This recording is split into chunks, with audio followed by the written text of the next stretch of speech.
Okay, it is 7 o'clock. If everybody please rise for the Pledge of Allegiance, and Shelley, would you lead us?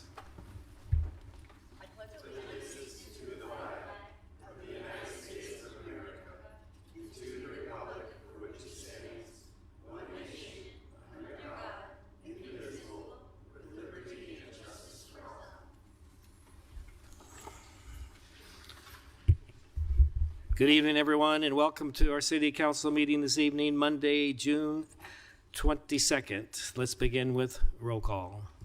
Tom Mikulek. Ruth Smith. Here. Jason Tate. Here. Andrea Zielinski. Here. Ellen Porter. Here. Katie Williams. Here. Zach Weiss. Shelley Briggs Loosely. Here. The agenda is our Parks and Recreation Month proclamation. Tracy, I'll read it, and then you can come forward and say a few words afterwards, okay? Park and Recreation Month. Whereas our parks and recreation are vitally important to establishing and maintaining the quality of life in our communities, ensuring the health of all citizens, and contributing to the economic and environmental well-being of a community and region. And whereas Parks and Recreation encourages physical activities by providing space for popular sports, hiking and running trails, spray parks, and many other activities designed to promote active lifestyles. And whereas Parks and Recreation programs increase a community's economic prosperity through increased property values, expansion of the local tax base, increased tourism, the attraction and retention of businesses, and crime reduction. And whereas parks and recreation areas are fundamental to the environmental well-being of our community, they improve water quality, protect groundwater, prevent flooding, improve the quality of the air we breathe, provide vegetative buffers to development, and protect habitat for wildlife. And whereas our parks and national recreation areas ensure the economic beauty of our community and provide a place for children and adults to connect with nature and recreate outdoors. And whereas the City of Roseburg recognizes the benefits derived from parks and recreation resources, now therefore I, Larry Rich, Mayor of the City of Roseburg, do hereby proclaim July 2026 as Park and Recreation Month. How about a round of applause?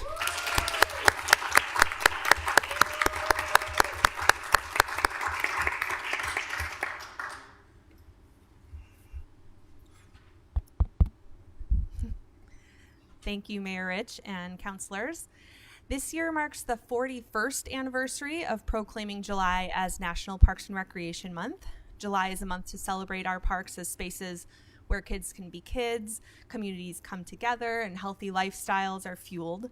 I wanted to share with you some of the programs that we'll be offering to the community in July and throughout the summer months that aim to bring people to the park. So, Movies in the Park.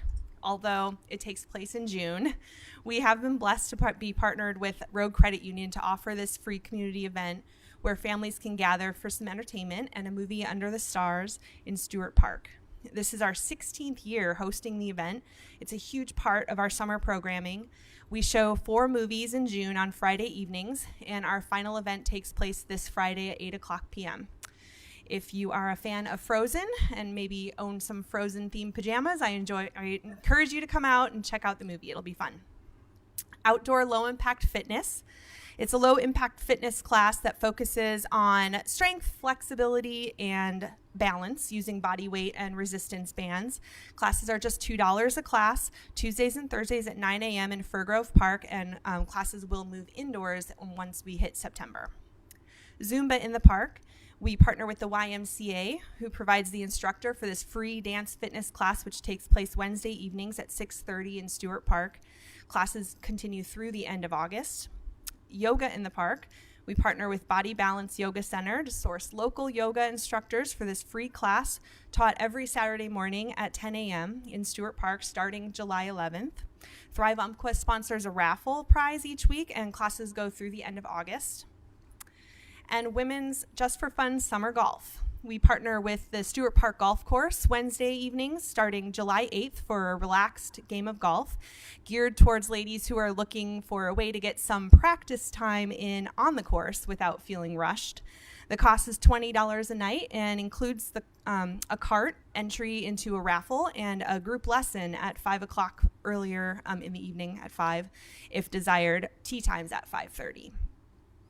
We have room for about 40 ladies each night, and last year we averaged 39 ladies a night, so this year pre-registration will be required. Dates, again, are July 8th through August 12th.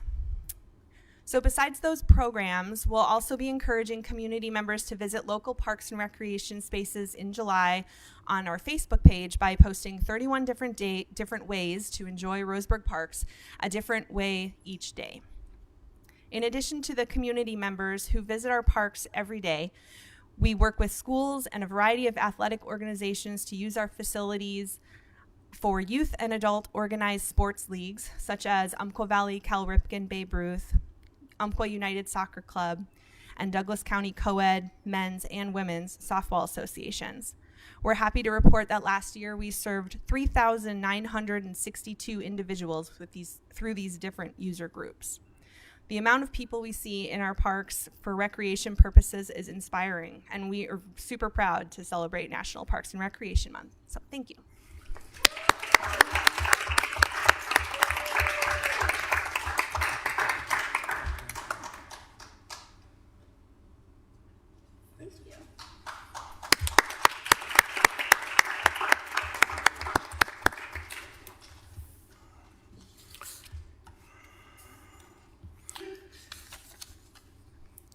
Well, tonight we take the time to honor a very special person who is retiring. Nikki Messenger, our city manager, will be retiring at the end of this month. Tonight is her last city council meeting to attend as our city manager. She has had an amazing career working for the city of Roseburg. She began in 1995 at an entry-level position and worked her way to the very top position as city manager. She has done an outstanding job, and we wish her the best in her retirement years. To give you a quick rundown of her career, she was hired as an Engineering Tech 2, an entry-level position for the city. She rose to the next level as an Engineering Tech 3 in the year 2000. Nikki briefly left the city to increase her skills and knowledge by working at the county level and also a private engineering firm for 2 years. She returned to the city of Roseburg in 2006, hired now as a civil engineer level 1 position. She soon became a civil engineer level 2, and in the year 2008, she was promoted to the public works director. In 2019, she was hired to be the city manager. She is Roseburg's first woman city manager in the history of Roseburg. Nikki will be remembered for solving 2 long-time issues for the city of Roseburg, that of bringing the Charter Oaks area into the urban growth boundary and getting a medical college to Roseburg. The urban growth boundary issue had been talked about for at least 28 years that I'm aware of. The medical college had been discussed for almost 15 years. Both were met with no success. When Nikki first became our city manager, I remember her telling me that if we don't change our strategy, we will not be successful. We must do something different. Nikki and her staff decided to do a boundary swap for the Charter Oaks area. They went to Salem to speak with state legislators, and as a result of those efforts, the Charter Oaks area is now in the urban growth boundary. When it came to the medical college, I remember Nikki calling me to say that she and the UCC college president, Rachel Procrant, were going to work together to bring a medical college to Roseburg. Their work was extremely successful. Today we have an outstanding medical program at Umpqua Community College. Many students are now enrolled in that program. We owe a big thank you to Nikki and her staff for solving both long-time issues. And Nikki, on a personal level, I want to thank you for all the help that you have given me. It didn't matter if it was late at night or on the weekends. You were always willing to answer the phone, give me help, or offer me advice. And I thank you so much for that, and I appreciate those efforts. On behalf of this City Council and the Roseburg community, we wish you much success and enjoyment in your retirement years. Let's give her a round of applause.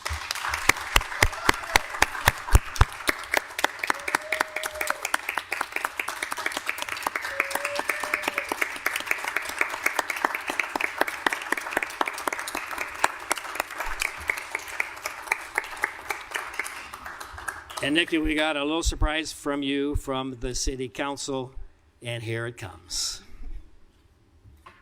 Thank you so much, Mr. Mayor.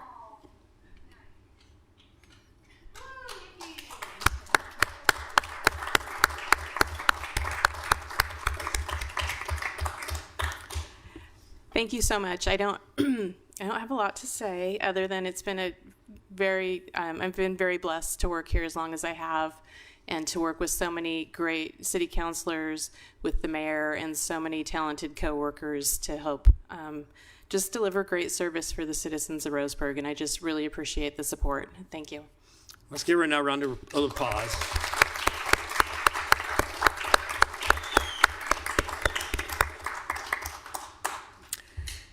We're on number 4, commission reports. Anybody have a meeting? Katie, it looks like you're up.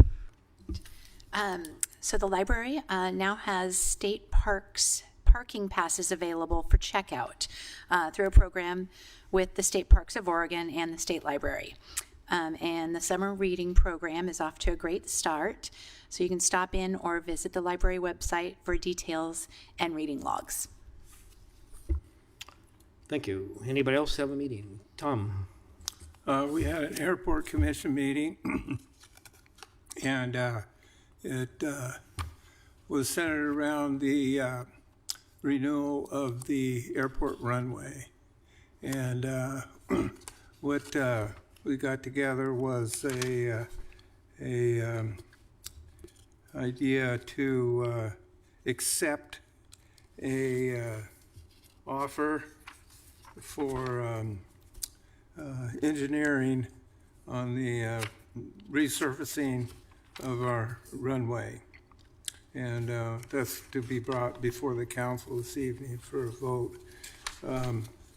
Also, I'd like to say at the airport, they had the Children's Fly Day, and several kids between the ages of 9 and 17, I believe, were able to go up in an airplane, fly around, and maybe take the wheel a little bit. And it's been a real successful program out there, and encourages our kids to get into flying. And the pilots do it on their own dime. And so I'd like to say that I really appreciate that. Okay, thanks. Anybody else have a meeting? Uh-huh. Do we still have a civil air patrol? I don't know if they're active. Tom, do you know? Are they I active? don't know. I was just wondering. Yeah. Okay. Any ward reports? Next thing on the agenda is our Parks and Recreation Commission resignation. Ruth?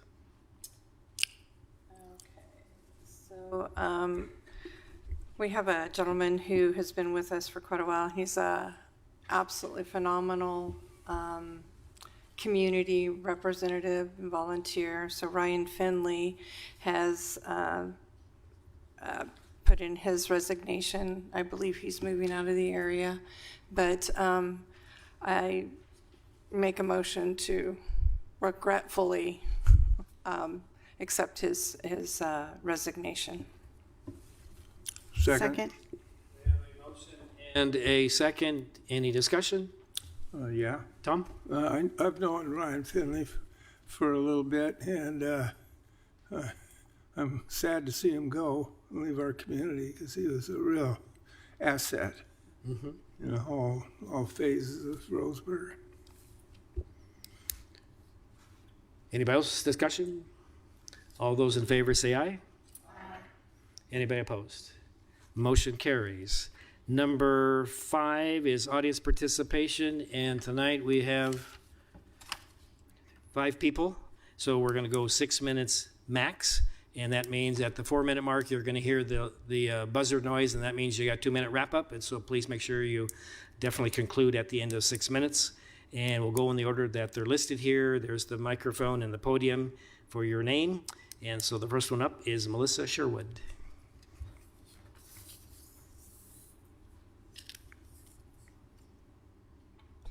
Good evening, Mayor and City Councilors. I actually want to direct my comments tonight to the people at home. 2 weeks ago, this City Council passed an ordinance that simply reaffirmed state law. Since then, you at home have been going nuts on Nextdoor and Facebook with your comments, your threats. Melissa, you speak to us. I will speak to you. We have people who are going nuts on social media, threatening you all, threatening you because you passed a simple city ordinance that just reaffirmed Roseburg as a sanctuary city. And I hate to break it to the people at home who don't know this, but Oregon is a sanctuary state. So you already live in a sanctuary city. And it disgusts me beyond what I can say that you would choose to come at these people who work for nothing, who are trying to do their best to make our city a better place, and who I don't agree with on everything, but who I admire for their courage, their tenacity, and their commitment to the city. And tell me you are a keyboard warrior without telling me you are a keyboard warrior, because you threaten people on Nextdoor and Facebook, yet you never show up to city council meetings. So I wanted to start by saying that. And I wanted to tell this council about when I lived in South Carolina prior to moving to Oregon. I lived in Aiken, South Carolina, a big peach producer. We had one peach producer who wanted to hire red-blooded Americans, only born and bred Americans. He started the day, he needed 200 people. He started the day with 9. He ended the day with 1. Because it turns out working in 90-degree heat in 80% humidity is not a job that a lot of people want to do. So we have immigrants who have come here to do the work that Americans, I am sorry to say, simply do not want to do. And if you have a problem with that, you need to understand what the sanctuary law actually means. And what it means very specifically is in how we arrest people. It doesn't mean we give a free ride to rapists and murderers. It talks about warrants, particularly judicial warrants versus administrative warrants. And for all you don't tread on me folks, I would really hope that you would want to have a judicial warrant in the case of your arrest. So what the sanctuary law says is that people cannot be arrested because of an administrative warrant that might be issued by an office manager. No, you have to be arrested with a judicial warrant that was signed by a judge. I don't know about you, but personally, I feel better knowing that people in this state can only be arrested because of a warrant signed by a judge. And for all of you cowards at home who are treading on our civil servants, sign up to run for office or shut up. Thank you. Thanks, Melissa. M.A. Henson.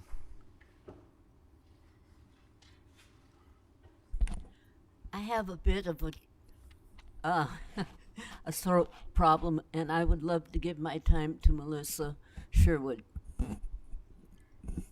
We can't do that. So, yeah, you need to go ahead and say what you want to say. Well, I We'll listen. kind of can't. So, you've heard me before. Okay. Thanks. Thank you. Next one is Lori Washington Ruth.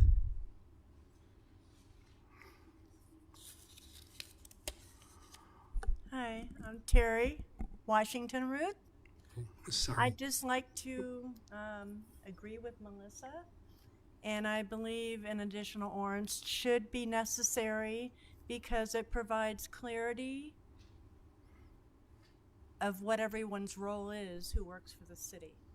And it also provides job security, knowing the city has their back. So that's all I have to say today. Thank you. Thanks, Sherry. Next one is in, I'm not sure how to say this, Giuseppe Calabino. Sorry about that. Giuseppe Caltabiano. That's why they call me G-Man and Whitefish. Okay. By the way, I love your airport. And Civil Air Patrol is not here. They're in Eugene, Grants Pass, in Medford right now. Mayor, Council, my name is Giuseppe Caltabiano. I am an immigrant to this country, very thankful for that. Became American 8 years ago, but I lived here 20. I'm a naval officer, so it took time for me to get to a citizenship. I'm here as a seasonal firefighter pilot, so I live out in your beautiful airport. Thank you for welcoming people like us in your beautiful community. I ran in Stewart Park, broke my bones at pickleball there. They're tough people, your citizens. Now I come here with fresh eyes, and I'd like to offer just 3 observations, respectfully, from an elected official to another elected official. Number 1, Ordinance 3626. I read it. It's just 1 page, but it's not insignificant. It adds compliance with Oregon sanctuary laws to the Roseburg Municipal Code and adopts Oregon sanctuary statutes by reference, including future amendments. I understand the legal conundrum. Immigration is federal. Oregon, however, limits how local government and law enforcement may assist federal civil immigration enforcement. A city cannot simply pretend state law does not exist. But there is a difference between complying with state law because you must and elevating that compliance into a local political statement. If this ordinance is about legal compliance, the city should say that clearly. It should not be presented as a hostility towards federal law enforcement or suggest immigration law does not matter. And it should not distract from core city responsibilities, public safety, homelessness, roads, housing, emergency response, and responsible use of taxpayers' dollars. I also understand that much of this debate was triggered by ICE seeking office space in Roseburg. I urge the council to be precise. If this office space say that, if there is evidence of a detention facility, show that. If the city can lawfully control city-owned property, define that clearly, but do not promise residents that City Hall can prohibit all federal activities or control every private lease. That risks false expectations and some legal exposure. Second, on the Pride Month proclamation. Every person deserves dignity, equal protection, and fair treatment under the law. That includes gay and lesbian residents, religious residents, immigrants, conservatives, liberal, and people who do not want city government taking sides in cultural debates. But official proclamations are not neutral. They use the city seal and the mayor's office to endorse a cultural message. When government officially celebrates one group, cause, or side of a contested issue, on a contested issue, some residents inevitably feel their views, faith, conscience, or reservations are less welcome. A city, in Whitefish actually, I've taken the position the city government should be careful when proclamations that divide the community or place the weight on of local government behind national political and cultural movement, we should be careful. A city should protect rights equally, provide services fairly, and enforce the law. It does not need to officially endorse every cause to respect every citizen. Third and last, homelessness and the possible managed camp. This is where I want to end with compassion and constructively. Homelessness is real. I saw it as soon as I landed in Roseburg. It is also real in many tourist railroad. Mine is a railroad community, outdoor community, including Whitefish. We deal with rail traffic, seasonal work, housing pressure. A city cannot simply look away. Compassion matters. But public order also matters. So if Roseburg considers dedicating land for a managed camp, I would not dismiss the idea out of hand, but I urge some discipline. I saw your last city council meeting and there was discussion. Who will manage it? Which rules will apply? Who enforces them? Will there be bathrooms, garbage service, fire protection, lighting, security, and transportation? What is the policy for drugs, needles, fires? I saw a couple of fires in the last few days, and I think some came out of nearby there, where right now it is. More importantly, what is the path out? Can it be measured, the success of this investment? Is this a step towards treatment, work, shelter, transitional housing, or simply a place to move the problem into? Every person deserves dignity, but dignity is not the same as assigning someone a place of public land and calling the problem solved. The goal should be not to make homelessness more organized. The goal should be to reduce homelessness, protect public spaces, and move people forward with stability. Thank you for your service. Thank you. Max, you're up.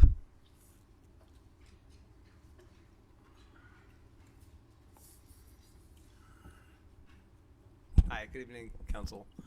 I just wanted to call to your attention some of the behavior that I witnessed while I was on the second time ever witnessing one of the homeless sweeps that are routinely administered. I was extremely surprised to see one of our officers escalate a conflict between him and one of the people living outside. She was a small young woman who's unarmed and was being really reasonable from what I could tell about trying to grab some of her last belongings at the last minute before the sweep. From what I could tell, I was there a little bit early, and then there was people helping her. She was actually grabbing the last of her stuff. She was one of the more organized people. She didn't have a big mess or anything, and she was very with it and kind of on top of things. And I was very surprised to see one of our officers just walk right into her tent while she was in there gathering some belongings, kind of grab her by the shirt and start kind of intimidating her physically and emotionally to get out of her tent and leave the rest of her stuff behind for him to take. Another thing to note, I think, was that she was actively trying to help and assist in the cleaning up of the space, and had every intention of removing her belongings from the area in a way that was more dignified than the way they chose to do it. I think our officers should be held to a standard that is a lot like any standard that any employee or public employee would be held to. When you violate your authority and intimidate somebody physically, there needs to be some kind of repercussions on that. And so I just wanted to bring your attention to a video. I posted it on YouTube. You can see it on my Max Art Smoot channel. I really regret having to post it, and I don't really like having to come here and talk to you guys about this, but it's just part of the deal. I hear that this is behavior that is threatened to happen or has happened pretty routinely. This is, again, my second time seeing a sweep for myself. The first time, I could tell it was very intimidating, the way they kind of rush everybody out of the space at 7 o'clock in the morning. I understand they have been posted like at least 72 hours, but often like a week long, of a period between the time they're posted to leave and the time that they're swept.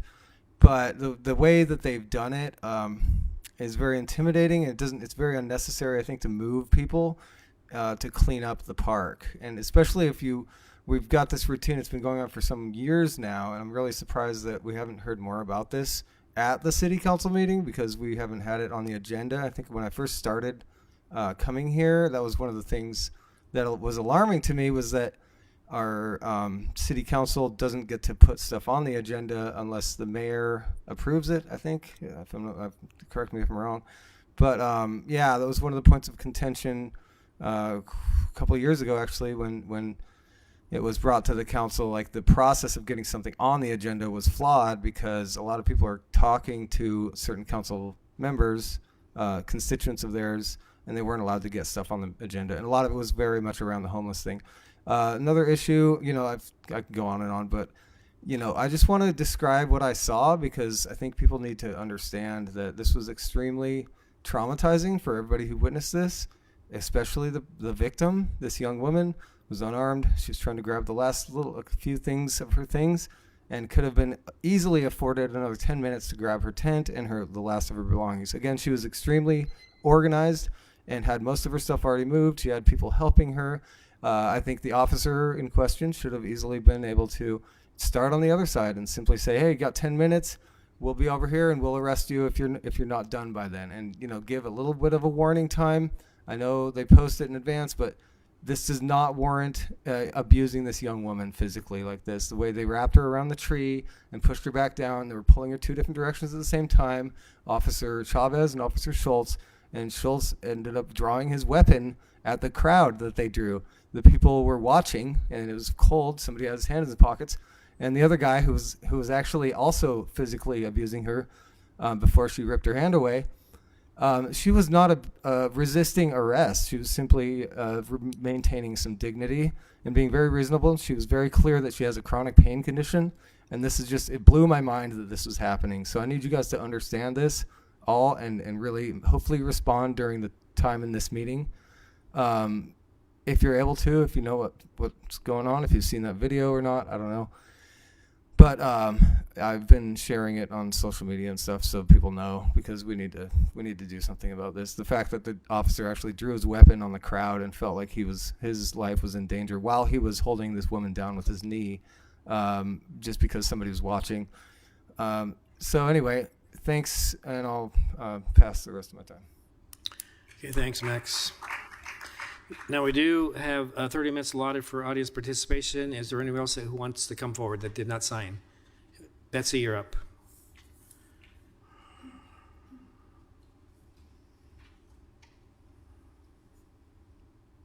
Betsy Cunningham, Roseburg, Oregon.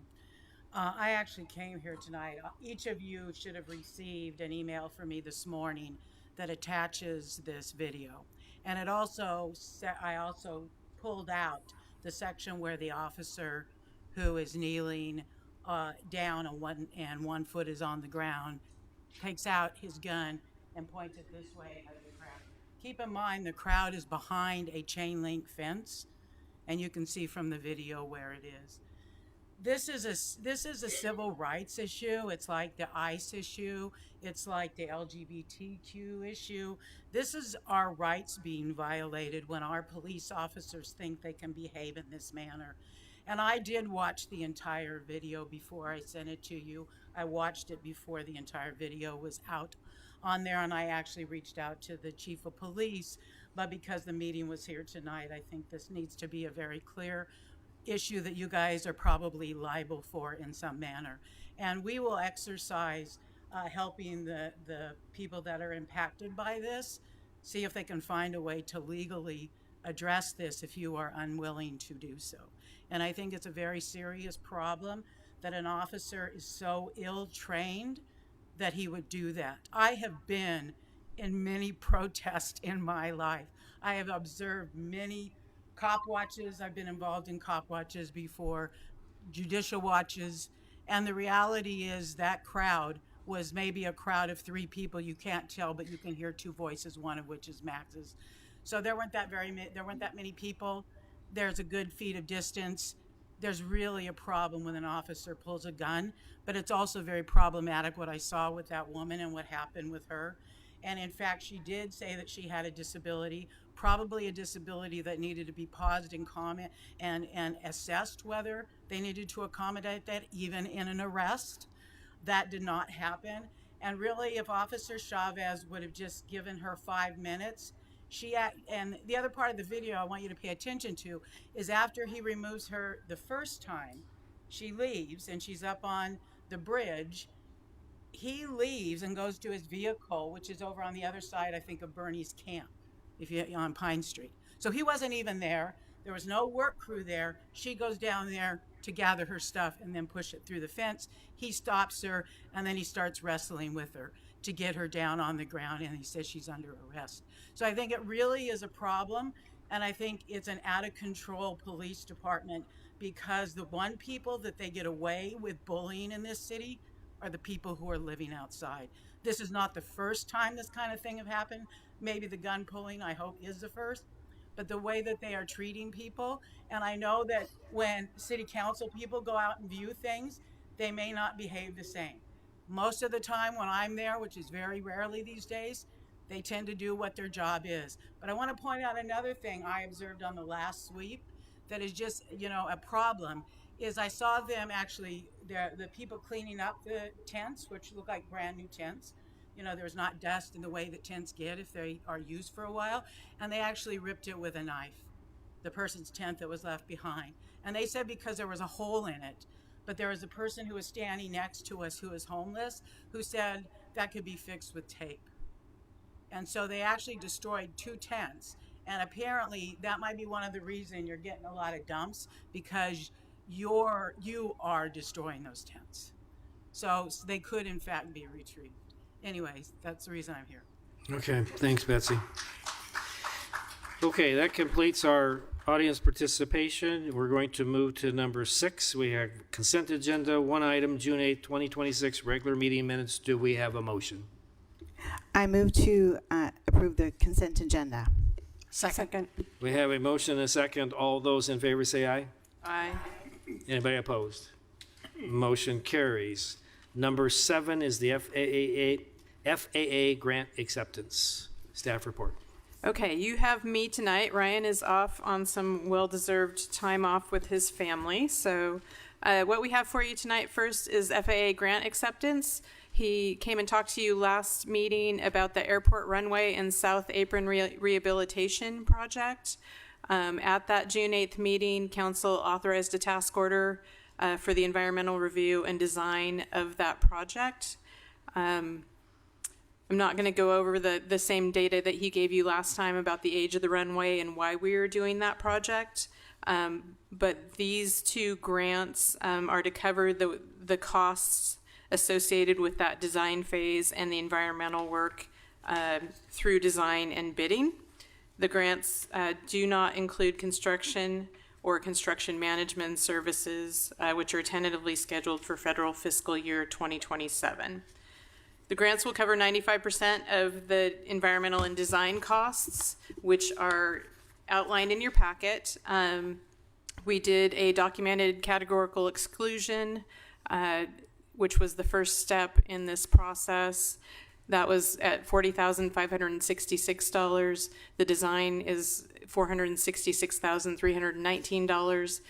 The independent fee evaluation that Ryan described for you at the last meeting was $4,000, and we have programmed $6,000 in administrative costs. So total costs of $516,885 for these 2, or for this project. It's been combined into one project for economy of scale.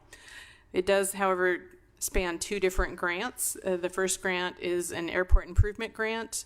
It is using our non-primary entitlement dollars of $300,000. That's grant number 34. Grant number 35 is an airport infrastructure grant, which is through the bipartisan infrastructure law and the Infrastructure Investment and Jobs Act. So $300,000 in entitlement funds, $191,040 in the BIL funding, for a total of $491,040, which is 95% of the project costs. We will apply for an ODA CORS grant, which are specifically gauged towards helping with the match on FAA grants. So either the city or a portion of an ODA grant will cover the $25,845 match. That was weird. So this has been broken up into 2 resolutions for you because it is 2 separate grants. So attached to the memo are resolution number 2026-14, which is up to $300,000 for the airport runway project, and resolution number 2026-15, which is the resolution authorizing the acceptance of the AIG grant in the amount of $191,040. These 2 resolutions went to the Airport Commission last Thursday, and they did recommend that council adopt the attached resolutions authorizing acceptance of the grants. So if it's authorized tonight, the DocuSign documents have already been sent to me. We'll digitally sign that tomorrow. Then it goes to city attorney, who also digitally signs them and back to FAA. All that's due by July 7th, but we'd like to get it done as quickly as possible if council authorizes that to happen. Happy to answer any questions. Anybody have any questions? Tom, are we ready for a motion? There are two here. Should I read them both? Or No, should just one, first one, and then we'll do the next one. Okay.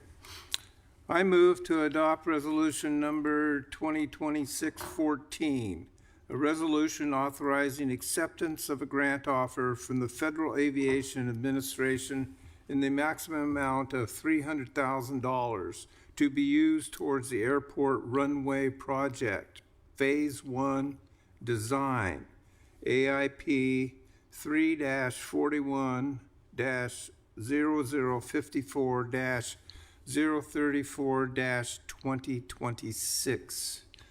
Is there a second? Second. And a second, any discussion? All those in favor say aye. Aye. Anybody opposed? Motion carries. Second motion is, I move to adopt resolution number 2026-15, a resolution authorizing acceptance of a grant offer from the Federal Aviation Administration in the maximum amount of $191,040 to be used towards the airport runway and south apron rehabilitation project, Phase 1 Design, AIG 3-41-0054-035-2026. Second. Second. Okay, we have a motion and a second. Any discussion on this one? All those in favor say aye. Aye. Anybody opposed? Motion carries. Number 8, and this is the slurry seals. Okay, what we have for you tonight is bid results for the 2026 slurry seal projects. The project went to bid on we received bids on May 28th, 2026. You may recall that in August of 2021, the City Council approved a 5-year pavement management plan. We are in the process of updating that plan at this time. That should be coming forward later this summer for Public Works review and then City Council acceptance. Slurry seal is a method that we use to help with preventative maintenance so that it prolongs the life of an asphalt surface. It's a very thin layer of aggregate with an asphalt emulsifier applied to the existing pavement. We have 2 schedules as part of this project. The first schedule has a list of streets that's in your packet there. It's a total of 18 street segments at various locations throughout the city, and it totals approximately 2.5 miles. Schedule B of this project is a slurry seal coating at the parking lot at the water treatment plant to help prolong that surface as well. We received 3 bids for the project, and they are there listed in your packet. The low bidder is Pave Northwest Inc. for $212,277.17. These projects are accomplished out of the Transportation Fund, out of the Materials and Services budget, and we included $200,000 for these road maintenance projects, but we do have available funding to do the entire project if Schedule A ends up exceeding that $200,000. The Schedule B work, because it's happening at the water treatment plant, will come out of the Water Service Fund Production Department's budget. So with a 5% contingency and the Schedule A and B bids, the total estimated cost is $222,891.03. The construction management services for this project will be handled in-house. As far as timing, we have 45 days from bid opening to award or reject all the bids. If awarded, the notice to proceed would be issued right after July 1st, 2026, the start of our new fiscal year. And the contractors will have 50 calendar days to complete the project. So this bid award recommendation went to the Public Works Commission at their June 11th meeting, and the commission unanimously recommended awarding the project to the lowest responsible bidder, Pave Northwest Inc., for $212,277.17. And staff concurs with this recommendation. Happy to answer any questions. Tom? Let me see, I'm a little worried about that 3 cents, Nikki. Did the city, maybe it'd be a good time to announce that elect to get rid of the odd number pennies in our billing? Like on Let's see, that's only if you pay cash, I think.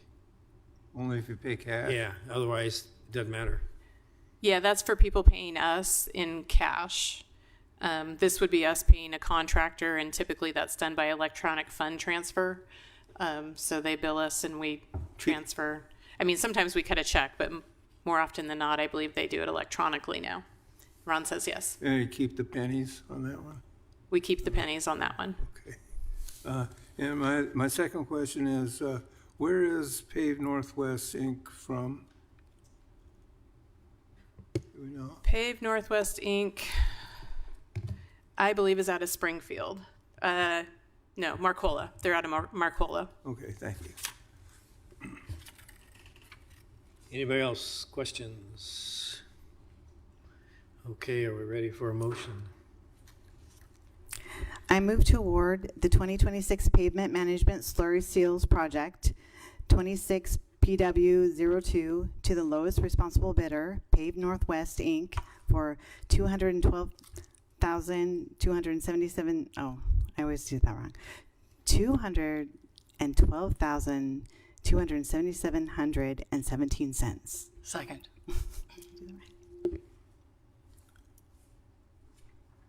I said second. 700? You probably want us to go 277. Yeah. I did it wrong. Okay. Do you want me to Just start all correct. over? I correct So you the meant amount. $212,277.17. Yeah, $212,277.17. Well, Ah, Second again. I'm so sorry. Any discussion? All those in favor say aye. All right. Anybody opposed? Motion carries. Number 8, letter B, and this is the pavement and curb ramp improvements. Okay, so this is the second half of our annual pavement management program. This is where we actually do it's a grind and overlay project on Southeast Stevens Street. This project went to bid and we received bids on June 3rd of 2026.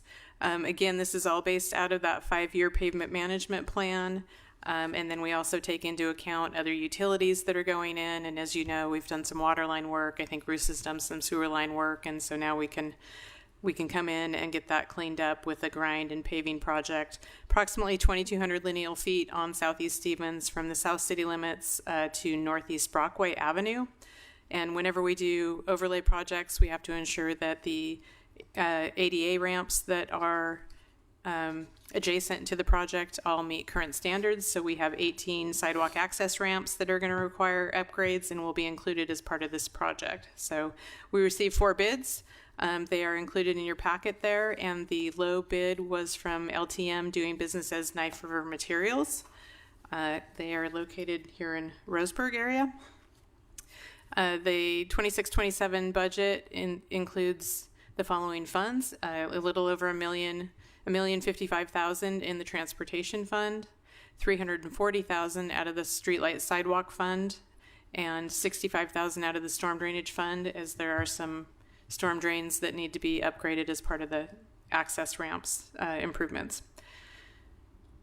Total construction costs are listed for you there: $733,317 for the construction. We added 10% contingency and are estimating right now $70,000 for construction management services, which would be a total of $876,648. So well within the budgeted amount of the $1.46 million. For timing considerations, City has 45 days from bid opening to award or reject all bids. And if it is awarded, the notice to proceed will again be issued after July 1st. Contractor is allowed 105 calendar days to complete the project. The Public Works Commission discussed this project at their June 11th meeting and unanimously recommended awarding the project to the lowest responsible bidder, Knife River Materials, and staff concurs with this recommendation. Happy to answer any questions. Ellen? Thank you. Thank you, Nikki. That was very concise and complete. Appreciate that. So even adding in the contingency and the construction management services, it came in, all three of the bids, 3 or 4, they all came in so far below the engineer's estimate. Do you have any idea why? So, yes, I asked that question, and Ryan gave me some notes as well. Given current world events, the engineer was very conservative in asphalt price. So he estimated at $180 a ton, and the bid was at $120 a ton. So that's $80,000 of it. The concrete sidewalks came in at $7.70 a square foot. We paid $14 a square foot last year. So that was significantly lower, $45,000 lower than the estimate. And even the striping came in $16,000 below estimate. Thank you. So when they complete the project, if the prices of raw materials increases significantly between now and then, would this be eligible for a change order? I don't believe we include escalation clauses in our paving contracts, and I believe with the tonnage that we have that we don't have to include those. Okay, thank you. Mm-hmm. And Nikki, this street is south of town? So about Southgate Market? So yeah, Southeast Stevens from the south city limits to Brockway. And Northeast Brockway, isn't that past the News Review? Where's No. Northeast? Northeast. Southeast. Should be southeast. Did it say northeast? Yeah. Sorry. Oh, is that okay? I'm thinking, hurry up in the News Review somewhere. So it's southeast. Yeah, so Deer Creek is where we changed to northeast. So yeah, it's definitely southeast. Got it. Okay. Anybody else questions? Are we ready for a motion? I wrote it out this time so I don't mess up.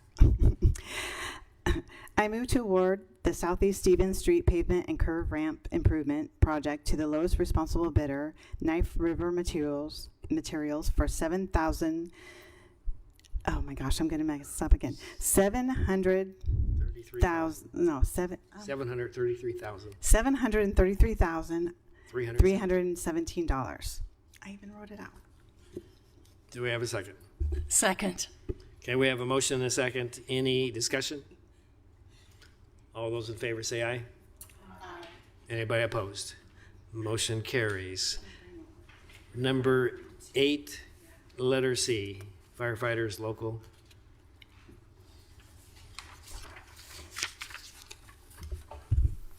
Hello, everyone. We get to talk to you tonight about the collective bargaining agreement between the city and the International Association of Firefighters Local 1110. A little bit of history. Bargaining opened back on January 7th after a handful of bargaining sessions and a couple check-ins with council. We were able to come to a tentative agreement on a 3-year contract. So we have a number of items, some related to operations, some compensation. So we'll walk through each of those. First up, promotional lists will be valid for 24 months. Based on a biennial testing schedule with driver engineers on even numbered years, lieutenants on odd numbered years. 2-year promotion list keeps folks from not having to continually go through tests, and it keeps that active list in case we have multiple openings over the course of that 2-year period that we can plug folks in as those spots come available. Next, an adjustment will be made to administration of the leave calendar when employees are off duty due to extended injury or illness for more than 30 days. Really just a housekeeping issue to clarify how folks are able to take time off and what spots are available on the calendar. Next up, lateral hires are credited with years of service for vacation accrual based on verified years of equivalent service, training, and experience. So we've been lucky enough over the last few years to hire a couple of experienced and ready to go firefighters that have been doing the job for a period of time.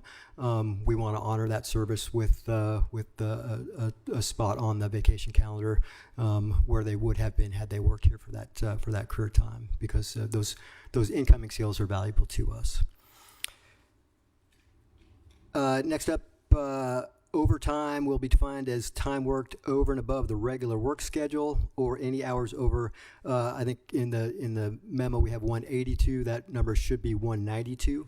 So 192 hours in a 24-day work period. So under the Fair Labor Standards Act, there are specific work periods. You can choose a number of them. We have chosen a 24-day work period, and 192 is the correct number for that arrangement. Next up, we have compensatory time as an alternative to overtime pay. So in the fire department, back to the prior item, any hours over 192 in that 24-day period are paid at time and a half as overtime. The union is asked to be able to use that time as comp time, meaning they can put that away in a bank to take future time off. All of our other units have those. Police has that, and the IBW group has that. So no additional administrative burden. It's just adding that provision to their contract. I'd say no financial burden either. The rate is the same. Next, employees in a post-retirement work-back period will be allowed to carry over a maximum of 96 hours of vacation time. So we do have folks that will work back, so you're able to retire under the rules of the PERS system and then continue to work or rework for your employer. So we have allowed that and have some parameters in place for that for folks. One of the hitches we found, we've been doing that for a year or two. Folks will come over for a 3-month or a 6-month work back period and then are allowed 0 time away, right? Which doesn't always fit with that length of service. So want to make sure there's at least some time that they can carry over to take a little bit of time off while they're working back. No cost to that. It's just shifting hours forward into the work back period rather than being cashed out at that initial retirement date. On to some of the economic items. So an incentive for EMT advanced certification at 2% of salary will be added. It's a newer certification. We don't currently have anyone with that certification, but it is potentially helpful to the city as a service and skill issue. So we would like to have that in place. So when we do have folks that gain that certification, they'll get compensatory pay for that. We have an incentive for Spanish language or American Sign Language fluency, also at 2% of salary. Again, a service issue. When we have folks out there that are able to communicate with patients or with folks undergoing an emergency, it's a valuable skill. So we want to incent that for folks. We have increased the deferred compensation match by 1%. So it currently is 1%, adding an additional percent to make that a total 2%. Contribution match to that account. And then finally, we have programmed wage increases of 3% a year for the 3 years of the bargaining agreement. We understand the union has ratified this arrangement at their last meeting, so now would be the appropriate time for council to take action, but we'd be open for questions.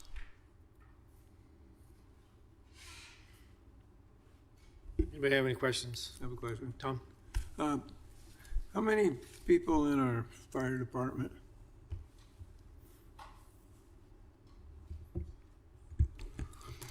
In the fire department or in the fire department union? Roseburg Fire Department. Are some of those not in the union? Correct. We have a handful of folks that are in the union, and then administrative personnel are not in the union. Okay, in the union. 33. 33. Yes. Okay. And what's kind of a base wage for average remuneration? That is a great question that I do not have in my head, and I don't want to guess. Okay. We can get you that. All that information is attached as an appendix in our budget, so it's also available online. Okay. Are you talking about entry level wage or average? Average. Average, you said? I have a question on the EMT advanced certification. Is that through UCC with their medical program there, or is that an online? It's with an instructor at an approved college or course. Currently, UCC does not offer that. They're looking into it. It's a very new program, so I'm sure that they'll have it eventually at some point. Right now, there's the paramedic and then the EMT basic, and this is kind of a bridge in between those two, to where it's not quite as much in-depth schooling and it gives you fewer skills, but it gives people an opportunity to kind of bridge that gap and provide a little bit higher level of service. So right now, if somebody wanted to do the program, they can't until UCC has that offered there? Correct, or somewhere else in the state may offer it shortly coming up. Oh, it's that brand new that even the other colleges have to figure out how to put it in? At the time of this proposal, there was no place that we were aware of that currently offers it, so. Anybody else questions? Tom? So there's 33 firemen out there, and you need Spanish speaking on site. Do you think you could consider limiting the number of people who get the Spanish language fluency at a 2% salary raise?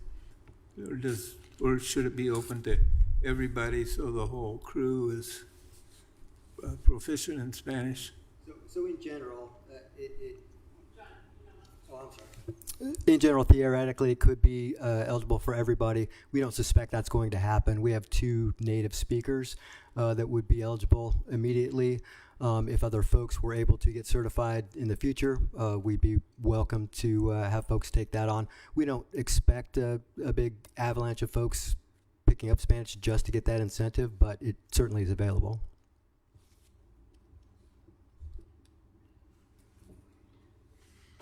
Anybody else? Questions? Ellen? So, thank you, John. Your answer spurred on another question. So, if you have a native Spanish-speaking person, is one of the hiring requirements that they're fluent in English as well? We do not have that requirement, although we've not had that issue. Okay. Okay. So the people you hire are fluent in both languages then? Correct. Thanks. Anybody else? Questions? Are we ready for a motion? I move to approve the tentative 3-year collective bargaining agreement between the City of Roseburg and the International Association of Firefighters Local 1110. Second. We have a motion and a second. Any discussion? All those in favor say aye. Aye. Anybody opposed? Motion carries. Thank you. Excellent. Thank you. We're on number 9. Any items to come forward? Ellen. Thank you, Mayor. Nikki, congratulations for getting to this point. I hope you have a good transition plan so you're not climbing the walls the day after you retire, because I've kind of been there. Good luck with that. Do we have an update on the recruitment process for the city manager? Nothing in detail. I've been in communication with Brian Cosgrove pretty regularly. We have a number of applications, somewhere between 15 and 20 that have come in, varying levels of preparedness with that group. Some that are interesting. We haven't really looked at resumes or gotten deeply into qualifications, just kind of a brief overlook of who the folks are. Thank you. Can you remind me, did we have a time frame in which we thought that we would start doing some interviews? So first review will be at the end of June, beginning of July. Brian will be here on that first meeting in July, so I think it's the 12th, to run through those with you all. Okay, thanks for the refresh. You bet. And then, John, would you make sure that you give us plenty of warning when we need to have our individuals named for that subcommittee? Because sure. We're probably getting pretty close to at a council meeting when we need to make our individuals known. Sure, and you're all welcome to be thinking about that currently and potentially checking in with folks, but we'll make sure and get that from you at that time. Are you going to want the names ahead of time with us just emailing you, or are you going to wait till we have a council meeting and then everybody go down? Yeah, we can wait. We can wait to council announce meeting? or have that discussion, but you can be thinking about that. Okay. Any other items? Tom, and then Andrew. So I was downtown and I was at the Hebe Statue Park. There was a woman down there screaming at the sky and littering all over the place. And so I called ADAPT to ask them to come down with some intervention. And they referred me to the police department. So I called the police department, non-emergency, and a police officer showed up shortly thereafter. And he went out and addressed the woman. I think he knew her by first name, but told her to pick up her stuff. And she started screaming and yelling at him and just got real abusive. I stood there with him and observed what was going on. And anyway, I'd just like to compliment our police department for their restraint. I know earlier we heard about an incident that happened at the cleanup. I don't know anything about that, but all my experiences with our police department has been really good. I've seen them as really considerate and professional. I'd like to pass that along. One more thing I'd like to hear about, Nikki, is if we had a follow-up from that woman last meeting who had trouble with the parking ticket. I reached out to her and I haven't heard back from her. So I left a message for her and I haven't heard anything back. Did you speak to Ace about it or didn't have the info? I thought I would talk to her first to try to kind of figure it out. So I haven't talked to Ace about it. I reached out to her and I haven't heard back from her. I'll try calling again. I made one phone call and left a message. So yeah, I hate to see that in our community going on. Okay, thank you. Andrea, you're up. I just wanted to thank Nikki for everything, really. It's been an honor and a privilege to work with you. Thank you so much for all the relationship building you've done. Your staff is amazing, and your leadership really shows through them how much you care about them and how much they care about you. We are allowing a lot of amazing and long-term history walking out this door, and we're going to hurt because of it. And I just want you to know how much I appreciate you. I appreciate all that you've done, and I really do hope you have a wonderful retirement and enjoy, and please keep in touch. Thank you.